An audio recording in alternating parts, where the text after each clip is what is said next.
वर्णन और सूरत। श्री गणेशाय नमः। श्री हरि।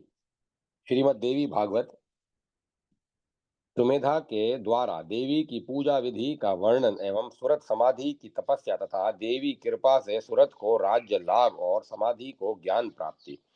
राजा सुरत ने कहा, भगवन, अब भगवती जगदम्बा के आराधन की विधि सम्यक प्रकार से मुझे बताने की कृपा करें। साथ ही पूजा विधि, होम विधि और मंत्र भी स्पष्ट करके बता दें। सुमेधा जी कहते हैं, राजन सुनो, मैं भगवती की पूजा का उत्तम प्रकार बताता हूँ। इसके प्रभाव से मनुष्यों की अभिलाषाएं पूर्ण हो जाती हैं। वे परम सुखी, ज्ञानी और मोक्ष के अधिकारी बन जाते हैं। मनुष्य को चाहिए कि पहले विधि पूर्वक स्नान करके पवित्र हो स्वच्छ वस्त्र धारण कर ले, सावधानी से आचमन करे। यूं सर्वप्रथम अपना शरीर पवित्र कर लेना चाहिए। तदंतर धूली और लिपी हुई भूमि पर उत्तम आसन बिछा ले। उस पर बैठकर बड़ी प्रसन्नता के साथ 3 बार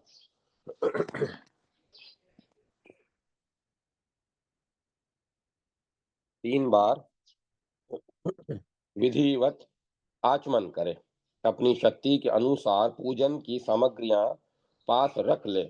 प्राणायाम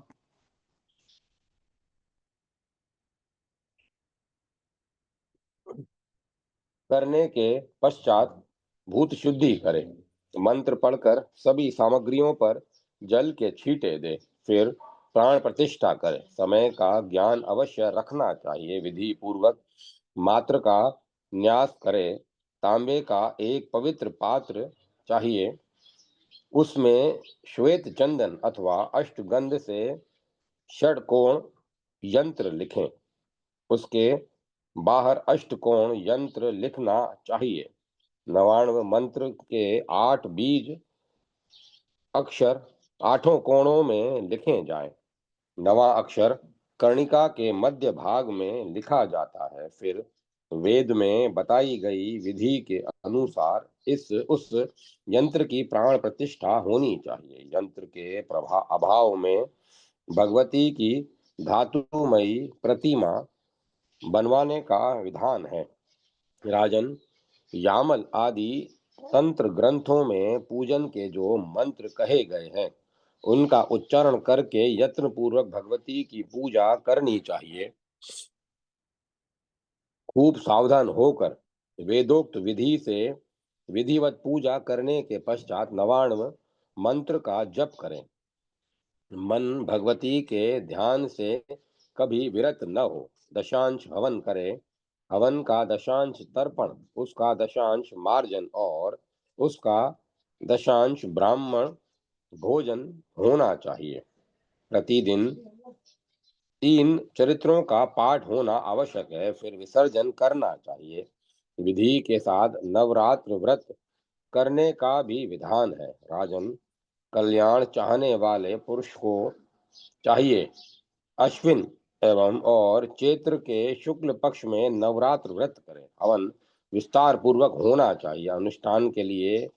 हुए अनुष्ठान में लिए हुए मंत्र पढ़कर पवित्र खीर से हवन करें। उस खीर में घी, चीनी और शहद मिला लेने चाहिए। उत्तम बिल्व पत्र से भी हवन होता है। शक्कर मिश्रित तिल से भी हवन करने की बात मिलती है। अष्टमी, नवमी और चतुर्दशी के दिन भगवती की विशेष रूप से पूजा होनी चाहिए। इस अवसर पर ब्राह्मणों को भोजन भी कराना चाहिए। ऐसा करने से निर्धन व्यक्ति धनवान हो जाता है। रोगी के रोग दूर हो जाते हैं। संतानहीन को सदा पिता की आज्ञा में तत्पर रहने वाले सुपुत्र प्राप्त होते हैं। राज्यच्युत नरेश को अखिल भूमंडल का राज्य सुलभ हो जाता है। भगवती महामाया की कृपा से शत्रु द्वारा पीड़ित व्यक्ति में ऐसी शक्ति आ जाती है कि वह उसे परास्त कर देता है। जो विद्यार्थी इंद्रियों को वश में करके भगवती की आराधना करता है, उसे पुण्यमयी उत्तम विधि विद्या मिल जाती है, इसमें कोई संशय नहीं है। ब्राह्मण, क्षत्रिय, वैश्य अथवा शूद्र सभी भगवती जगदम्बा की पूजा के अधिकारी हैं। भक्ति पूर्वक पूजा करनी चाहिए, फिर तो वह संपूर्ण सुख का भागी हो सकता है। जो स्त्री अथवा पुरुष भक्ति में तत्पर होकर नवरात्र व्रत करता है, उसका मनोरथ कभी विफल नहीं रह सकता। आश्विन शुक्ल पक्ष के उत्तम नवरात्र को जो भक्ति भाव के साथ करता है, उसकी संपूर्ण कामनाएं सिद्ध हो जाती है। विधिवत मंडल बनाकर पूजा के स्थान का निर्माण करना चाहिए। फिर वेद के मंत्र की विधि से कलश स्थापन करें। यंत्र को भली भांति ठीक करके उस कलश के ऊपर रख दे। कलश के चारों ओर उत्तम जौ बो दिए जाएं। ऊपर चांदनी लगा देनी चाहिए। फूल के हारों से चांदनी सुशोभित हो। जहाँ भगवती की स्थापना की जाए, वह घर धूप दीप से सदा संपन्न रहना चाहिए। प्रातः, मध्याह्न और संध्या तीनों समय भगवती की पूजा करें। देवी चंडिका के पूजन में शक्ति के अनुसार पर्याप्त धन व्यय करें। कृपणता न करें। धूप दीप नैवेद्य फल फूल गीत वाद स्तोत्र पाठ और वेद पारायण, इन सभी उपचारों से देवी का पूजन संपन्न होता है। अनेक प्रकार के बाजे बजे और उत्सव मनाया जाए। कन्याओं का विधिवत पूजन करें। वस्त्र भूषण चंदन अनेक प्रकार के भोज्य पदार्थ सुगंधित तेल और हार मन को प्रसन्न करने वाले इन सामग्रियों से कन्याओं की पूजा करें। इस प्रकार पूजा की विधि संपन्न करके मंत्र द्वारा हवन करना चाहिए। अष्टमी तथा नवमी किसी दिन भी विधि के साथ हवन कर सकते हैं। फिर ब्राह्मणों को भोजन करावें। नवरात्र व्रत का पारण 10वें दिन करना चाहिए। भक्ति निष्ठ राजा अपनी शक्ति के अनुसार धन दान करे। इस प्रकार जो पुरुष श्रद्धा पूर्वक नवरात्र व्रत करता है, अथवा सधवा या विधवा पतिव्रता स्त्री करती है, तो उन्हें इस लोक में सुख एवं मनोअभिलक्षित भोग सुलभ हो जाते हैं और शरीर छोड़ने पर वे दिव्य स्थान प्राप्त करते हैं। दूसरे जन्म में भी भगवती जगदम्बा की ठीक वैसी ही भक्ति हृदय से स्फुरित हो जाती है। व्रती पुरुष का उत्तम कुल में जन्म होता है। वह सदाचारी जीवन व्यतीत करता है। यह नवरात्र व्रत संपूर्ण व्रतों में श्रेष्ठ कहा गया है। इस व्रत के करने से प्राणी समस्त सुखों के भागी हो जाते हैं। राजन, तुम इसी विधि के अनुसार भगवती चंडिका की आराधना करो। फिर जो तुम्हारी जो तुम्हारे संपूर्ण शत्रु परास्त हो जाएंगे और तुम सर्वोत्तम राज्य पा जाओगे। भूपाल, तुम्हारा शरीर परम सुखी हो जाएगा। तुम्हारे भवन में दुख नहीं ठहर सकेंगे। फिर तुम्हारी स्त्री और पुत्र तुम्हें मिल जाएंगे, इसमें कोई संदेह नहीं है। आदरणीय वैश्य, अब तुम भी इन्हीं भगवती महामाया की आराधना करो। ये विश्व की अधिष्ठात्री है। संपूर्ण मनोरथ पूर्ण करना इनका स्वभाव ही है। सृष्टि और संहार कार्य सृष्टि और संहार कार्य इन्हीं से संपन्न होते हैं। भक्ति के भगवती के प्रसाद से घर जाने पर बंधु बांधव तुम्हारा आदर करेंगे। फिर सांसारिक यथेष्ट सुख भोगने के पश्चात देवी के पावन लोक में तुम वास करोगे, इसमें कोई संशय नहीं मानना चाहिए। जो भगवती की उपासना नहीं करते, उन्हें नरक में जाना पड़ता है। राजन, अनेक प्रकार के रोगों से ग्रस्त होकर वे संसार में दुख भोगते हैं। शत्रुओं से उनकी हार हो जाती है। स्त्री और पुत्र से वियोग हो जाता है। तृष्णा सताने लगती है। वे बुद्धि से कुछ भी निर्णय नहीं कर पाते। जो बिलीव पत्र करवीर, कमल और चंपा आदि फूलों से भगवती जगदम्बा की पूजा करते हैं, उन्हें अत्यंत सुखी जीवन भोगने का शुभ अवसर प्राप्त होता है।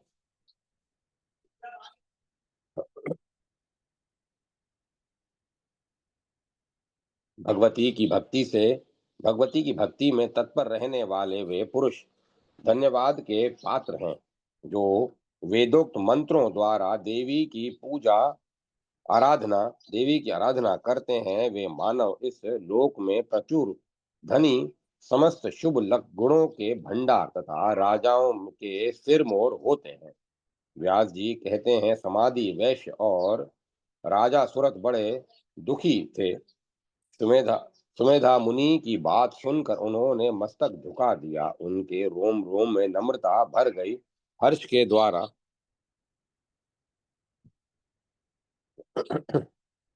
हर्ष के कारण उनके नेत्र खिल उठे और हृदय में भक्ति जग उठी। फिर बात करने में परम कुशल वे दोनों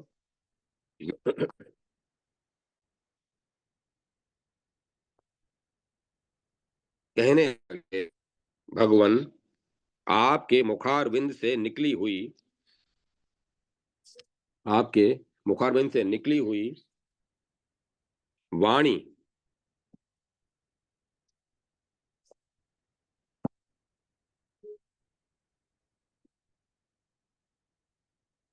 आपके मुखारबिंद से निकली हुई वाणी ने हमें पवित्र कर दिया है। हम अनाथों के अंतःकरण की जलन शांत हो गई है। गंगा से पवित्र हुए राजा भगीरथ की भांति हम पावन बन गए। जगत में साधु पुरुषों का उद्देश्य दूसरों का उपकार करना ही होता है। उन आत्माराम पुरुषों में कोई कृत्रिम गुण नहीं होते। वे संपूर्ण प्राणियों को सहज ही सुखी बनाया करते हैं। महाभाग, पूर्व पुण्य के प्रसाद से हमें आपका यह पवित्र आश्रय प्राप्त हुआ है। इसमें महान दुख दूर करने की क्षमता है। अपने स्वार्थ में तत्पर रहने वाले मानव तो जगत में बहुतेरे हैं। आप जैसे दूसरों का उपकार करने में निपुण व्यक्ति कहीं कोई ही मिलते हैं। मुनिवर, हम दोनों व्यक्ति संसार में अत्यंत संतप्त थे।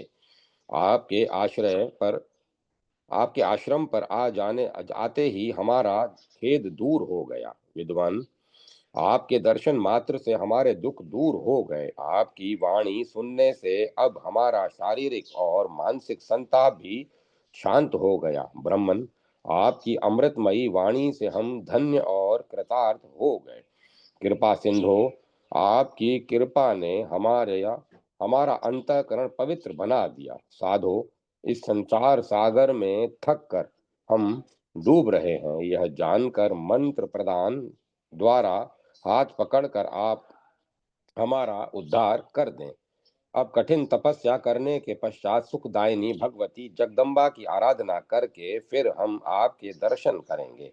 आपके श्रीमुख से देवी का नवाक्षर मंत्र हमें मिल जाना चाहिए। तदंतर व्रत में लगकर उपवास करते हुए हम लोग उस मंत्र का जप करेंगे। व्यास जी कहते हैं, इस प्रकार राजा सुरत और समाधि वैश्य के प्रार्थना करने पर मुनिवर सुमेधा ने ध्यान बीज के साथ नवाक्षर मंत्र का उन्हें उपदेश दिया।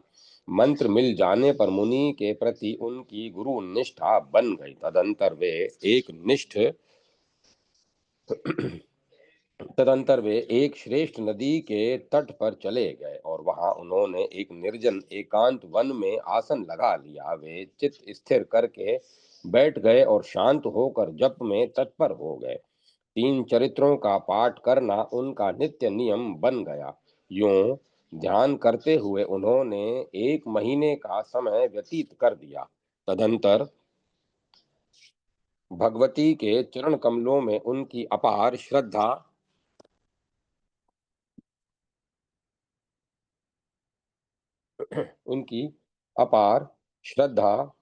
उत्पन्न हो गई।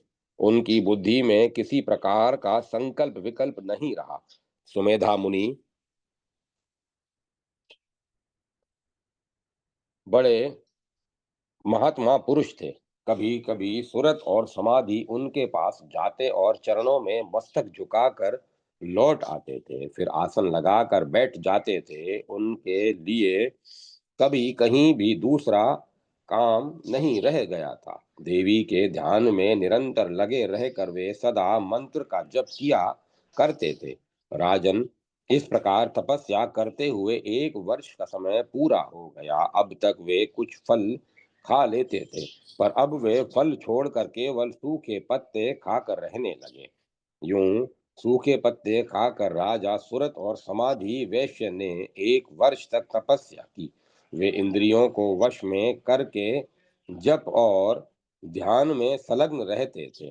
2 वर्ष की अवधि समाप्त हो जाने पर एक समय स्वप्न में भगवती जगदम्बा के मनोहर दर्शन उन्हें प्राप्त हुए।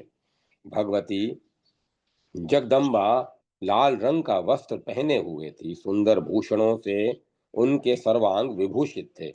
स्वप्न में देवी के दर्शन पाकर राजा सुरत और समाधि के मन में प्रीति की धारा उमड़ पड़ी। अब वे निर्जल रहकर तपस्या करने लगे। 3रा वर्ष यूं समाप्त हो गया। इस प्रकार 3 वर्ष तक तपस्या करने के पश्चात समाधि और राजा सूरत का मन भगवती जगदम्बा का साक्षात दर्शन करने के लिए छटपटा उठा।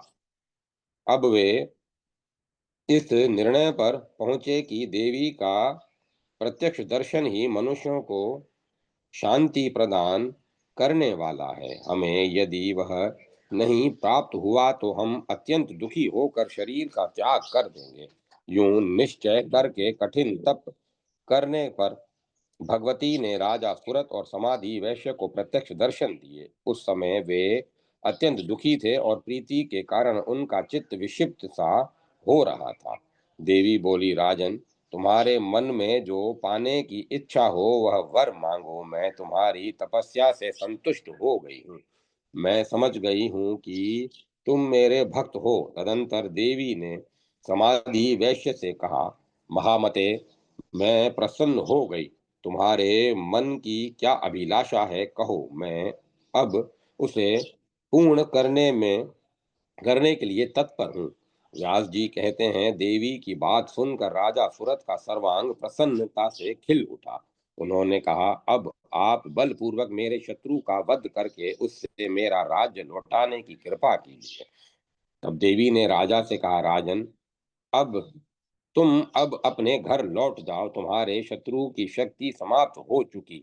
अब वे पराजित होकर भाग जाएंगे। तुम्हारे मंत्री आकर पैरों पर गिरेंगे। महाभाग, तुम अपने नगर में जाकर सुखपूर्वक राज्य करो। राजन, 10,000 वर्ष तक अखिल भूमंडल का राज्य करने के पश्चात तुम्हारा यह शरीर शांत हो जाएगा। इसके बाद सूर्य के यहाँ उत्पन्न होकर तुम मनु के पद को प्राप्त करोगे।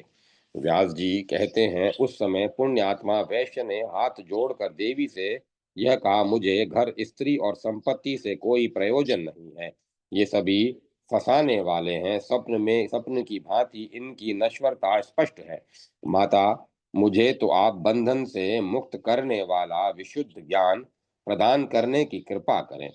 यह जगत असार है। मूर्ख और पामर जन ही इसमें फंसे रहते हैं। इसीलिए तरने की इच्छा वाले पंडित जनों के मन में इस संसार से विराग हो जाता है। व्यास जी कहते हैं, समाधि वैश्य ने भगवती महामाया के सामने खड़े होकर अपना मनोरथ प्रकट किया। उसके वचन सुनकर भगवती ने कहा, वैश्यवर, तुम्हें अवश्य ज्ञान उत्पन्न होगा। राजा सूरत और समाधि वैश्य को यूं वर देकर देवी वहीं अंतर ध्यान हो गई। भगवती के अप्रत्यक्ष हो जाने पर महाराज सूरत ने मुनिवर सुमेधा जी को प्रणाम किया। तदंतर घोड़े पर सवार होकर वे राजधानी को जाना ही चाहते थे कि इतने में उनके कुछ मंत्री और प्रजा वर्ग वहां आ पहुंचे तथा हाथ जोड़कर सामने खड़े हो गए। वे नम्रता पूर्वक प्रणाम करके कहने लगे, राजन, आपके संपूर्ण शत्रु पापी होने के कारण संग्राम में मर मिटे। महाराज, अब आप नगर में विराजमान होकर अपना निष्कंटक राज्य भोगे। यह शुभ समाचार पाकर राजा ने मुनिवर को प्रणाम किया, उनसे आज्ञा ली और मंत्रियों के साथ आश्रम से चल पड़े तथा शीघ्र ही अपनी राजधानी में पहुंच गए। पत्नी और बांधवों से पूर्ववत संबंध हो गया। फिर तो वे समुद्र पर्यंत सारी पृथ्वी का राज्य भोगने लगे। वैश्य भी परम ज्ञानी बन गए। उसके मन में पूर्ण विरक्ति आ गई। यह जगत के जंजाल से छूटकर अपना ज्ञान में जीवन व्यतीत करने लगा एवं भगवती के चरित्रों का गान करता हुआ तीर्थों में भ्रमण करने लगा। इस प्रकार भगवती जगदम्बा के परम अद्भुत चरित्र का वर्णन मैंने कर दिया। देवी की आराधना से राजा सुरत और समाधि वैश्य को समुचित फल मिल गया। यह कथा स्पष्ट हो गई। इस उपाख्यान में दैत्यों का वध और देवी के परम पवित्र अवतार का वर्णन है। यूं भक्ति को अभय प्रदान करने वाली देवी प्रकट हुई। जो मनुष्य इस उत्तम प्रसंग को निरंतर सुनता है, उसे सांसारिक अद्भुत सुख प्राप्त होता है। यह बात सर्वथा सत्य है। इस अत्यंत अलौकिक पवित्र उपाख्यान के सुनने से ज्ञान, मोक्ष, यश और सुख सभी सुलभ हो जाते हैं। इसमें कुछ भी संशय नहीं है। मनुष्यों के संपूर्ण मनोरथ पूर्ण करने वाली यह कथा समस्त धर्मों से ओतप्रोत है। इसमें धर्म, अर्थ, काम और मोक्ष का परम कारण माना जाता है। सुत जी कहते हैं, सत्यवती नंदन व्यास जी संपूर्ण अर्थ तत्व के पूर्ण जानकार थे। राजा जन्मेजय के प्रश्न करने पर उन्होंने इस दिव्य संहिता का उद्घाटन किया है। महाभाग व्यास जी बड़े दयालु थे। उनके प्रवचन में भगवती चंडिका का वह चरित्र स्पष्ट हो गया जो शुंभ के वध से संबंध रखता है। मुनिवरों, पुराणों की यह सार बात तुम्हें बतला दी।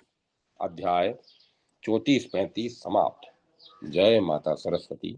जय मां सरस्वती। श्रीमद् देवी भागवत का 5वां स्कंद समाप्त।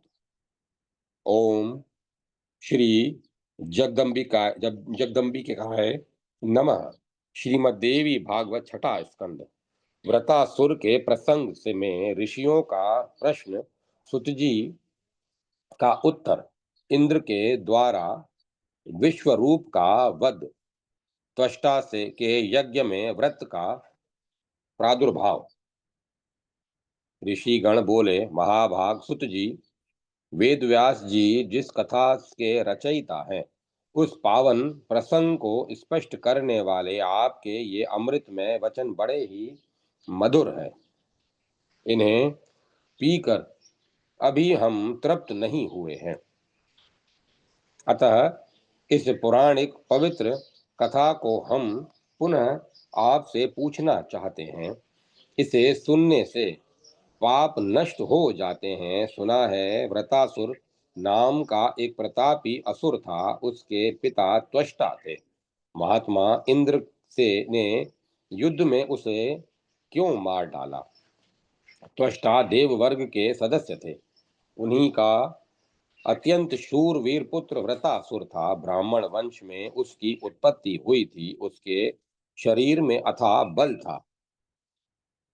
इंद्र के हाथ उसका वध होने में क्या कारण है? इंद्र ने छल करके जलफैन द्वारा उस महाबली असुर व्रतासुर का वध कर दिया। ऐसा क्यों किया गया?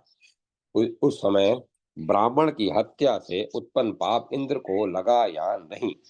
और एक दूसरी बात यह है, आप बहुत पहले कह चुके हैं कि श्री देवी ने व्रतासुर का वध किया है। इसमें यह क्या रहस्य है?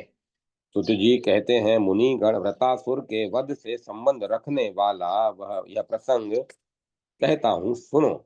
ब्रह्म हत्या से उत्पन्न दुख जिस प्रकार इंद्र को भोगना पड़ा था, वह विषय भी इसमें आ जाएगा।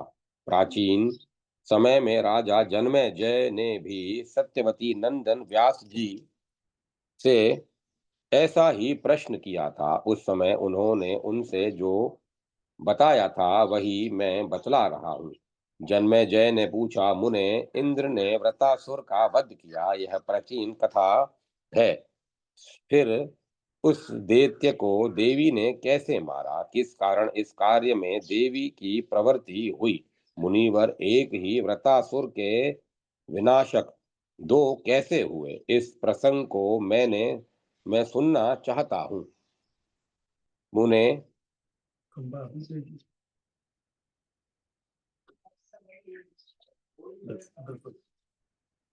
मुने आप भगवती जगदम्बा का ऐश्वर्य जो वृतासुर के वध से संबंध रखता है बताने की कृपा करें।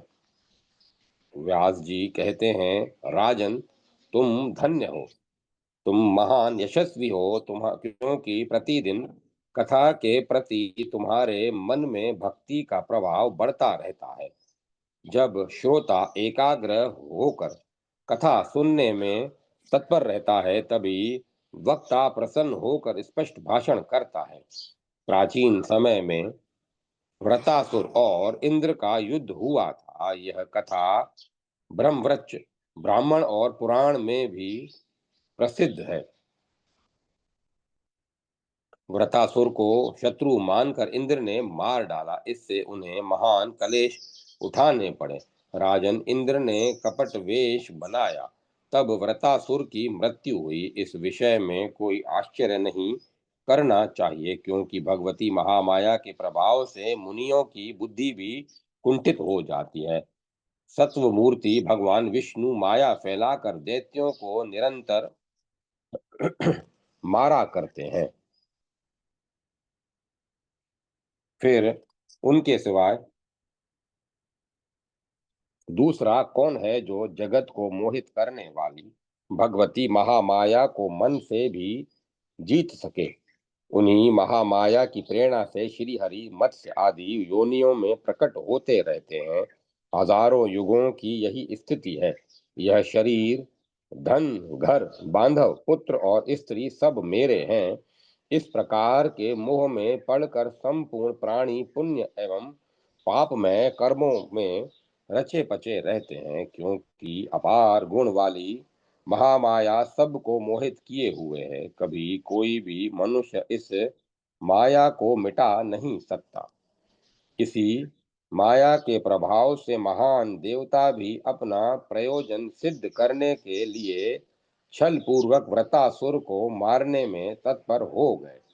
वृतासुर और इंद्र में परस्पर जिस कारण विरोध हो गया था, वह प्रसंग अब मैं बताता हूँ। त्वष्टा प्रजापति के पद पर नियुक्त थे। उन महान तेज तपस्वी को देवताओं के नेताओं में प्रधान माना जाता था। उन्हीं के हाथ में देवताओं के कार्य की सारी व्यवस्था थी। वे बड़े कार्यकुशल और ब्राह्मण ब्राह्मण प्रेमी थे। इंद्र के साथ कुछ विमर्श हो जाने पर त्वष्टा ने एक पुत्र उत्पन्न किया, जिसके 3 मस्तक थे। उस पुत्र की विश्वरूप नाम से प्रसिद्धि हुई। उसका रूप बड़ा ही आकर्षक था। 3 मनोहर एवं श्रेष्ठ मुखों से युक्त होने के कारण उसकी शोभा विशेष बढ़ गई थी। उसके 3 मुखों से अलग अलग 3 कार्य संपन्न होते थे। वह एक मुख से वेद का पाठ करता था, दूसरे मुख से मधु पान करता था और तीसरे से एक ही साथ संपूर्ण दिशाओं का निरीक्षण करता था। उसमें उसने भोगों की ओर से उदासीन होकर अत्यंत कठिन तपस्या आरंभ कर दी। वह संयम पूर्वक तपस्वी जीवन व्यतीत करने लगा। उसके मन में सदा धार्मिक निष्ठा बनी रहती थी। गरिमा के वह गर्मी के दिनों में पंचाग्नि तपता था, वर्षा ऋतु में वृक्षों के नीचे रहता और शरद और हेमंत ऋतु में जल में रहकर तपस्या करता था, सदा निराहार रहता, इंद्रियां उसके वश में थी। वह संपूर्ण संग्रह परिग्रहों से मुक्त था। यूं विवेकी विश्वरूप घोर तपस्या करने लगा, परंतु उसकी बुद्धि में कुछ कालिमा अवश्य थी। विश्वरूप को यूं तपस्या करते देखकर इंद्र दुखी हो गए। उन्हें दुख इस बात का हुआ कि कहीं यह विश्वरूप मेरा पद न ग्रहण कर ले। उस समय विश्वरूप में असीम तेज आ गया था। तपस्या के प्रभाव से शक्ति बढ़ गई थी। उस सत्यवती सत्यवादी को देखकर इंद्र दिन रात अत्यंत चिंता करने लगे। सोचा, इतना आगे बढ़ा हुआ यह त्रिशिरा मेरा अस्तित्व ही मिटा देगा। विद्वानों का कथन है कि बढ़ते हुए पराक्रमी शत्रु की कभी उपेक्षा नहीं करनी चाहिए। अतएव उसकी तपस्या नष्ट करने के लिए मुझे कोई उपाय करना परम आवश्यक है। कामदेव तप का शत्रु है। यह निश्चय है कि इसके प्रभाव से त्रिशिरा की तपस्या नष्ट हो जाएगी। आज मुझे वही करना चाहिए जिससे यह तपस्वी भोग भोगने में आसक्त हो जाए। शत्रु की शक्ति न सहने वाले बुद्धिमान इंद्र ने मन में यूं विचार करने के पश्चात त्रिशिरा को प्रलोभन में डालने की लिए अप्सरा को आज्ञा दी। उर्वशी, मेनका, रंभा, घृताची, तिलोत्तमा आदि अप्सराओं को बुलाया और कहा, हमने रूप का अभिमान रखने वाली अप्सराओं, तुम सब अपने रूप का अभिमान रखने वाली अप्सराओं, तुम सब मिलकर मेरा एक प्रिय कार्य करो। आज मेरे सामने एक कठिन समस्या उपस्थित है, कारण मेरा महान शत्रु तपस्या कर रहा है। तुम लोग अब उस दुर्जय शत्रु के पास जाओ और ऐसा प्रयत्न करो जिससे वह प्रलोभन में आ जाए। करना देर करना उचित नहीं है। भली भांति श्रृंगार और वेशभूषा बनाकर जाओ। संपूर्ण शारीरिक हाव भाव दिखाओ।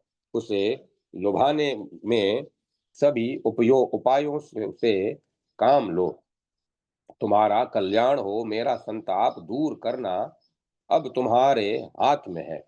असीम भाग्यशालिनी अप्सराओं, त्रिशिरा का तपोबल जानकर मेरे शरीर में दुर्बलता आ गई है। उसका पराभव न हुआ तो वह बलवान शत्रु बहुत शीघ्र मेरे आसन पर अधिकार जमा लेगा। आज इस कठिन कार्य के उपस्थित होने पर तुम सबको मिलकर मेरी सहायता करनी चाहिए। देवराज इंद्र की उपर्युक्त बातें सुनकर अप्सराएं नतमस्तक होकर बोल उठी, देवेश, आप निर्भय रहें। त्रिशिरा को लुभाने के लिए हम पर्याप्त प्रयत्न करेंगी। महाधुते, जिस किसी प्रकार से भी उसके द्वारा भय न पहुंचे, वैसा ही हमारा प्रयत्न होगा। उस मुनि को लुभाने में नाचने गाने विहरने की सारी विधियां की जाएंगी। विभो, अपनी भाव भंगियों एवं कटाक्षों से मोहित कर हम उसे वश में कर लेंगी। फिर तो वह लोलुप होकर हमारे चंगुल में फंस जाएगा। व्यास जी कहते हैं, इस प्रकार इंद्र से कहकर वे अप्सराएं त्रिशिरा के पास गई। त्रिशिरा मुनि के सामने उपस्थित होकर वे अनेक प्रकार के ताल बजाकर स्वर सहित गाने लगी। उन्होंने मनोहर नृत्य आरंभ कर दिया। उस समय इस मुनि को लुभाने के लिए उन अप्सराओं ने भांति भांति के भावों का प्रदर्शन किया। फिर उनकी विडंबना पर त्रिशिरा मुनि की तनिक भी दृष्टि नहीं पड़ी। वह तपस्या का भंडार बन गया था। उसने इंद्रियों पर विजय पा ली थी। वह गूंगे और बहरे के समान अविचल भाव से बैठा रहा। अत्यंत मोह में डालने वाले अनेक प्रपंच करने, नाचने और गाने में तत्पर वे अप्सराएं कुछ दिनों तक त्रिशरा मुनि के आश्रम पर रही, परंतु जब वह मुनि ध्यान से विचलित न हो सका, तब वे लौटकर इंद्र के पास आ गई। अब वे थक गई थीं, उनके मन में निराशा छा गई थी, भय से उनका कलेजा कांप रहा था, मुख पर म्लानता छाई हुई थी। वे सभी स्त्रियां हाथ जोड़कर देवराज इंद्र से कहने लगी, महाराज, देवेश्वर, प्रभु, हमने बहुत प्रयत्न किया, परंतु किंतु वह दुर्दश तपस्वी अपने धैर्य से जरा भी विचलित न हो सका। पाक शासन अब आपको सर्वथा किसी दूसरे उपाय का अनुसरण करना चाहिए। यह तपस्वी जितेंद्रिय है, उसके सामने हमारा बल कुछ भी काम नहीं कर सकता। यह वह मुनि कोई महान पुरुष है, वह तप के प्रभाव से अग्नि के समान तेजस्वी हो गया है। सौभाग्यवश उसके द्वारा शापित होने से हम बच गई हैं।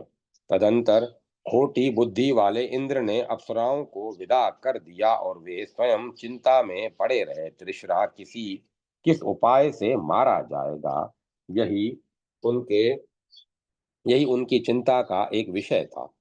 उनके मन में बहुत पहले से यह घृणित बात घट खटक रही थी।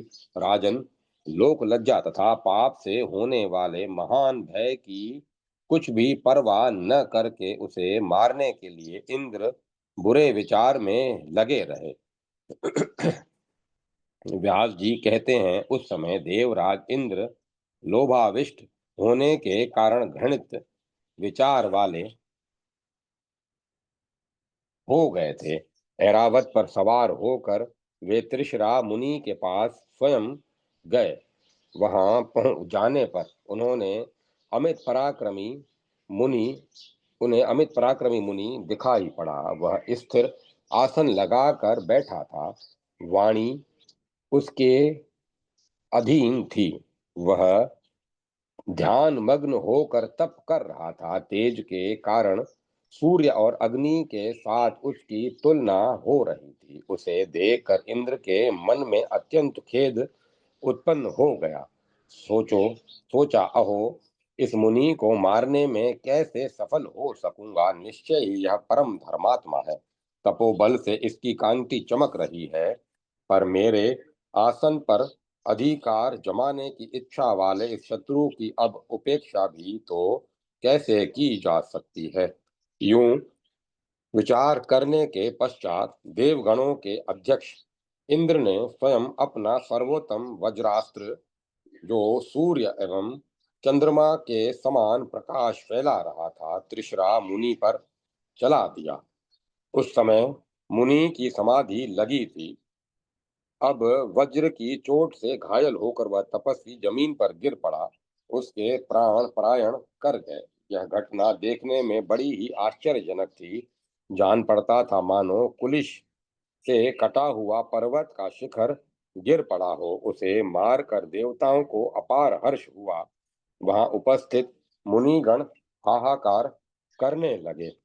उनके मुख से निरंतर करुण ध्वनि निकलने लगी, हाय शतक्रतु इंद्र, बड़ा पापी है, इसने इस तपस्वी को मारकर बहुत बड़ा अनर्थ कर डाला। इस समय यह इंद्र महान दुष्ट और पापी बन गया है, तभी तो उसने तुम निरपराधी मुनि की निर्मम हत्या कर डाली।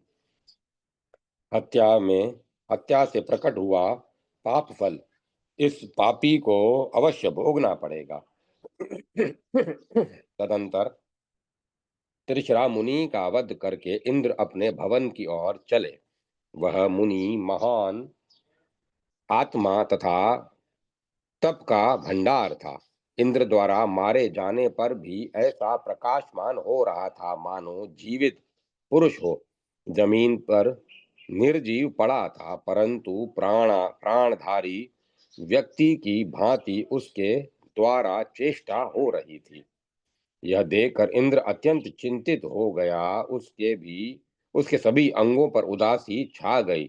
वे मन ही मन सोचने लगे, यह फिर जीवित तो नहीं हो जाएगा। उस समय सामने तक्षा नामक एक व्यक्ति खड़ा था। उस पर दृष्टि डालकर देवराज ने अपना काम सिद्ध हो जाने के लिए कहा, तक्षा, तुम मेरी बात मानकर इस महान तेजस्वी मुनि के मस्तक को धड़ से अलग कर दो। ऐसा जान पड़ता है मानो यह जीवित हो। ऐसा प्रयत्न करो कि यह जी न सके। इंद्र की बात सुनकर उन्हें निंद्र सिद्ध करते हुए तक्षा कहने लगा। तक्षा ने कहा, इस मुनि का कंधा बड़ा विशाल प्रतीत हो रहा है, मेरी कुल्हाड़ी इसे मार नहीं सकेगी। फिर मैं इस घृणित कार्य में प्रवृत्त भी नहीं होऊंगा। तुमने यह अत्यंत निंदित का कर्म किया है। अच्छे पुरुषों ने ऐसे कार्य की घोर निंदा की है। जो मरा हुआ है उसे पुनः मारने में केवल पाप का भागी ही होना पड़ता है। मैं इस पाप से बहुत डरता हूँ। यह मुनि तो मर ही गया है, फिर इसका सिर काटने से क्या प्रयोजन। पाक शासन भला बताओ तो इस कुलुषित कार्य में क्यों तुम्हें भय नहीं लगता। इंद्र बोले, इस मुनि का यह विशाल शरीर ऐसा जान पड़ता है मानो अभी इसमें प्राण वर्तमान है। अतएव मैं डर रहा हूँ कहीं मेरा यह विपक्षी मुनि जीवित न हो जाए। तक्षा ने कहा, विद्वन, ऐसा ऐसी निर्मम हत्या कितना नीच कर्म है। क्या तुम्हारे हृदय को यह आतंकित नहीं कर रहा है। इस ऋषि कुमार के मारने से ब्रह्म हत्या हुई है। क्या तुम्हें इसका भय नहीं है। इंद्र ने कहा, इस पाप को दूर करने के लिए मैं फिर प्रायश्चित कर लूंगा। महामते, छल करके भी शत्रु को मार डालना सर्वथा उचित है। तक्षा ने कहा, मघवन, तुम्हें महान लोभ घेरे हुए है, इसी से इस समय यह पाप कर रहे हो।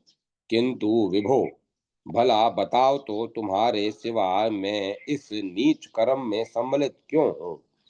इंद्र बोले, अब यह सदा के लिए निश्चय कर देता हूँ कि समस्त यज्ञों में तुम्हें भी भाग दूंगा। यज्ञ करते समय मनुष्य तुम्हें बलि चढ़ाया करेंगे। तुम्हारे लिए यह मूल्य निर्धारित हो गया। उसकी इसके बदले में त्रिशिरा के मस्तक को काटकर तुम मेरा प्रिय कार्य करो। व्यास जी कहते हैं, राजन, इंद्र की यह बात सुनकर तक्षा के मन में भी लोभ आ गया। लोभ पाप का मूल है ही। फिर तो उसने मजबूत टांगी उठाई और उससे त्रिशिरा के मस्तक धड़ से अलग कर दिया। इन उन तीनों मस्तकों के कटकर जमीन पर गिरते ही तुरंत उनसे हजारों पक्षियों का जन्म हो गया। इस उस अवसर पर मुनि के मुख से गोरैया, कबूतर और तीतर आदि पक्षीगण पृथक पृथक उत्पन्न हो गए। त्रिशिरा मुनि जिस मुख से वेद का स्वाध्याय करता और सोमरस पीता था, उससे तुरंत कबूतर निकल आए। सोमरस पीते समय समस्त दिशाओं पर दृष्टिपात करने के लिए जिस मुख से काम लिया करता था, उससे अत्यंत चमकीले तीतर उत्पन्न हुए। मधु पीने वाले मुख से गोरैया की उत्पत्ति हुई। राजन, इस प्रकार त्रिशिरा से इन पक्षियों का निष्क्रमण हुआ है। राजन, त्रिशिरा के मस्तक से यूं पक्षी निकल गए, यह देखकर इंद्र के मन में बड़ी प्रसन्नता हुई। फिर वे स्वर्ग को सिधार गए। उनके चले जाने पर तक्षा भी तुरंत वहां से अपने घर चल दिया। राजन, यज्ञ में भाग पाने का अधिकार मिलने से उसका मन अत्यंत प्रसन्न था। महान पराक्रमी शत्रु मार डाला गया, यह समझकर इंद्र भी भवन पर पहुंचे और अपने को कृतकृत्य मानने लगे। ब्रह्म हत्या की कुछ भी चिंता नहीं की। उधर त्वष्टा ने जब सुना कि मेरा परम धार्मिक पुत्र डाला गया, तब उसके मन में क्रोध की सीमा न रही। उन्होंने यह वचन कहा, मेरा पुत्र एक पुण्यात्मा मुनि था, जिसके द्वारा यह मारा गया, उससे बदला अवश्य लेना है। अतः उसके वध के लिए मैं पुनः पुत्र उत्पन्न करूंगा। देवता मेरा पराक्रम और तपोबल देखें, वह पापी अपने किए हुए पाप के सारे कुफल पर ध्यान दे। इस प्रकार कहने के पश्चात त्वष्टा ने पुत्र उत्पन्न होने के उद्देश्य से अथर्ववेद के मंत्रों का उच्चारण करके अग्नि में हवन करना आरंभ किया। उस समय क्रोध ने उनको व्याकुल कर दिया था। 8 रात्रियों तक हवन होता रहा। अग्नि प्रचंड लपटों से धधकती रही। तदंतर उस अग्नि से एक पुरुष प्रकट हो गया, जो अग्नि के समान भी ही प्रकाशमान था। अग्नि से प्रकट हुआ वह पुत्र महान तेजस्वी एवं बलवान था। उसके शरीर से अग्नि के समान प्रकाश फैल रहा था। वह त्वष्टा के सामने खड़ा हो गया। उस पर उनकी दृष्टि पड़ी। तब त्वष्टा उस पुत्र की ओर आंखें करके कहने लगे, इंद्र शत्रु, तुम मेरी तपस्या के प्रभाव से अत्यंत शक्तिशाली बन जाओ। उस समय क्रोध के कारण त्वष्टा के शरीर में आग सी लग रही थी। उनके कहने पर अग्नि के समान तेजस्वी वह पुत्र अपना कलेवर बढ़ाने लगा। ऐसा बड़ा मानो आकाश छू लेगा। उसका कब विकराल शरीर पर्वत के समान दिखने लगा। जान पड़ता था मानो स्वयं मूर्ति मान काल ही प्रकट हो गया हो। अत्यंत घबराए हुए पिता से उसने कहा, पिताजी, मुझे क्या करने की आज्ञा देते हैं? उत्तम व्रत का आचरण करने वाले प्रभु, मेरा नाम बताने के साथ ही कार्य का भी निर्देश कर दें। आप इतने चिंतित क्यों हैं? इसका कारण मैं सुनना चाहता हूँ। मैं अभी अभी आपकी चिंता दूर कर देता हूँ। मेरे जीवन का प्रधान उद्देश्य यही है। उस पुत्र के उत्पन्न होने से क्या लाभ है, जबकि पिता को दुख ही झेलना पड़े। मैं अभी समुद्र पी डालता हूँ। मेरे प्रयास से संपूर्ण पर्वत छिन्न भिन्न हो जाएंगे। मैं तेज किरणों को बिखेरने वाले इस उगे हुए सूर्य को भी रोके देता हूँ। आज ही देवताओं सहित इंद्र और यमराज को मार डालता हूँ। इनके अतिरिक्त और भी कोई विपक्षी नहीं बच सकता। इन सब को तथा पृथ्वी को भी उखाड़ कर मैं समुद्र में फेंक देता हूँ। पुत्र के ऐसे अनुकूल वचन सुनकर त्वष्टा के आनंद की सीमा न रही। अतः पर्वताकार शरीर वाले उस पुत्र से वे कहने लगे, पुत्र, तुम इस समय मुझे वृजिन अर्थात संकट से बचाने में समर्थ हो। इसीलिए व्रत नाम से जगत में तुम्हारी प्रसिद्धि होगी। महाभाग, तुम्हारा त्रिशिरा नाम से विख्यात तपस्वी भाई था। उसके 3 सामर्थ्यशाली मस्तक थे। वह तुम्हारा भ्राता वेद और वेदांग का पूर्ण ज्ञाता था। उसे सभी विद्याएं ज्ञात थी। त्रिलोकी को चकित करने वाली तपस्या से वह प्राय संलग्न रहता था। अभी आज ही इंद्र ने उस वज्र से मारकर उसके मस्तक काट डाले हैं। मेरा वह पुत्र सर्वथा निरपराध था।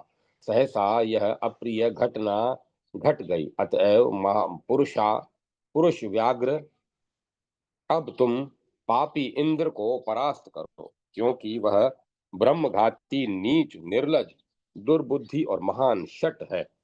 पुत्र के शोक से अत्यंत व्याकुल त्वष्टा यूं कहकर भांति भांति के दिव्य आयुधों के निर्माण में लग गए। फिर इंद्र का वध करने के लिए उन आयुधों से वृतासुर को उन्होंने सुसज्जित कर दिया।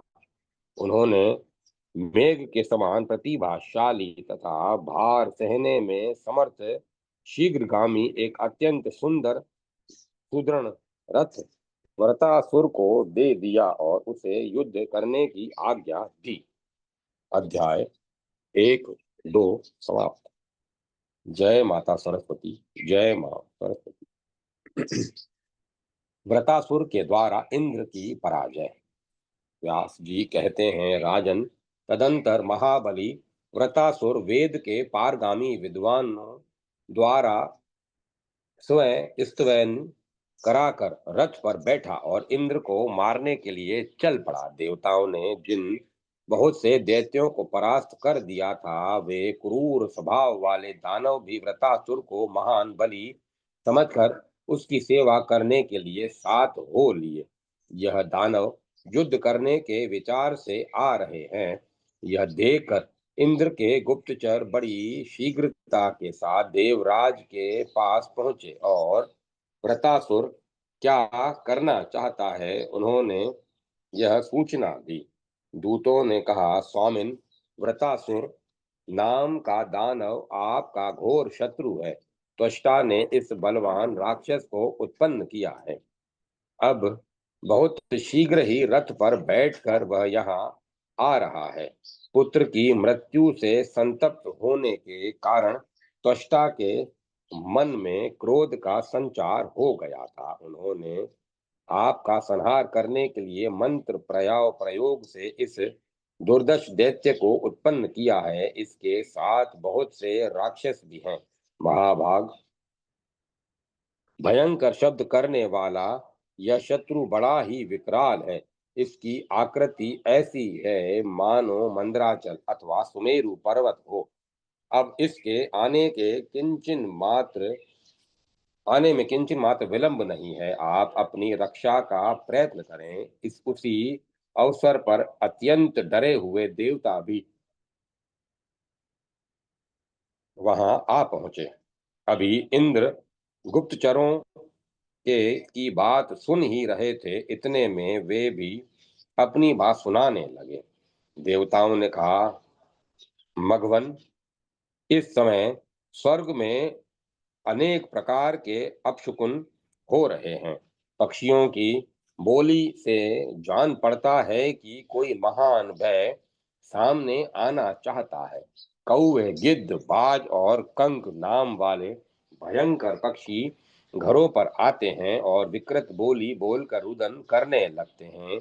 चिड़ियों की ची ची कू कू शब्दों की तो कोई गणना ही नहीं है। हाथी, घोड़े आदि वाहन आंखों से आंसुओं की धारा गिरा रहे हैं। महाभाग, रात में भवनों पर रोती हुई राक्षसियां आती हैं और उनका अत्यंत भयंकर शब्द सुनाई पड़ता है। मानद बिना आंधी के ही ध्वजाएं टूट कर गिर रही हैं। आकाश, पाताल और मृत्यु लोक सर्वत्र उत्पात ही उत्पात दृष्टिगोचर हो रहा है।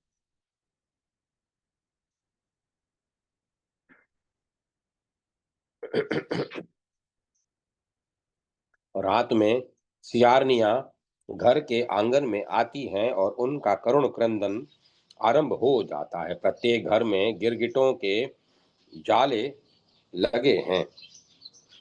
प्राय अनिष्ट की सूचना देने वाले सभी अंगों में फड़कन आरंभ हो गई है। व्यास जी कहते हैं, राजन, देवताओं की ये बातें सुनकर इंद्र चिंतित हो गए। उन्होंने बृहस्पति जी को बुलाया और उनसे वे मनोगत बात पूछने लगे।